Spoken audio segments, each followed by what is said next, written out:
Shalom, kula Diaken Santi Wijayanti saking GKJ Pengging. Badhe ngaturaken renungan padintenan Sabda Winedhar ingkang karipta dening Ibu Pendeta Wuri Ajeng Septianingrum saking GKJ Slogo Himo.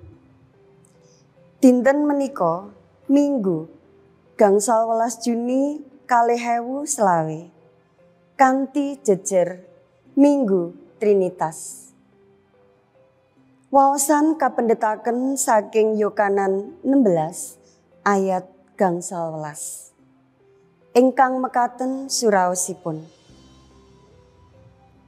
Apa kagungane Sang Rama iku iya duwekku. Mulane aku pitutur mangkene. Juru pitulung bakal martakake marang kowe apa kang wis katampi saka aku. Minggu menika dipun riyayakaken minangka Minggu Trinitas.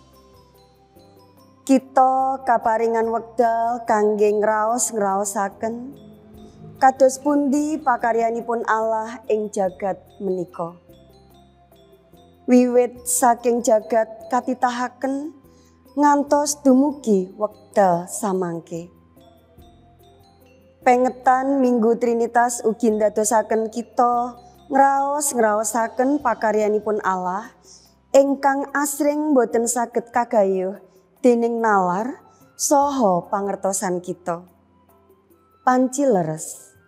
Gusti Allah lan sedaya pakaryanipun menika minangka misteri prakawis ingkang ati lan saestu ngeram-eramaken tumraping manungsa.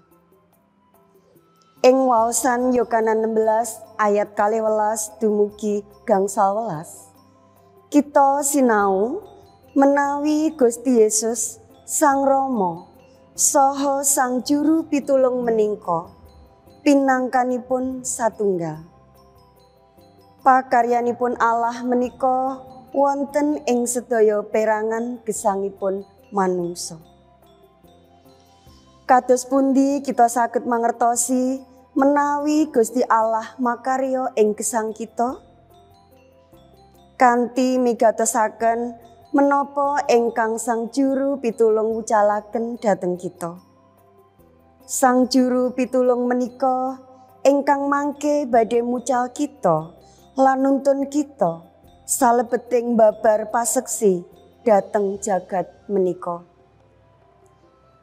Kados pundi kita saged mangertos piwucalipun Sang Juru Pitulung menika?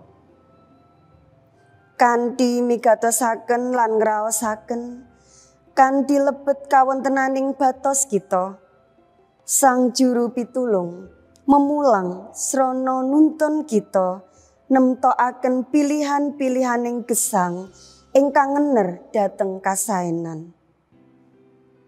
Nalika kita nemahi panggoda, Sang Juru Pitulung ingkang badhe nuntun kita satemah wantun ngadepi panggoda menika ing margi ingkang leres.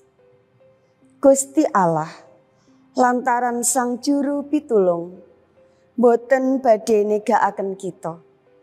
Sumangga ing pengetan Minggu Trinitas menika kita sinau malih migatosaken menapa ingkang dados piwucalipun Sang Juru Pitulung. Awit menika pinangkanipun saking Rama lan Sang Putra piyambak. Amin. Gusti berkahi.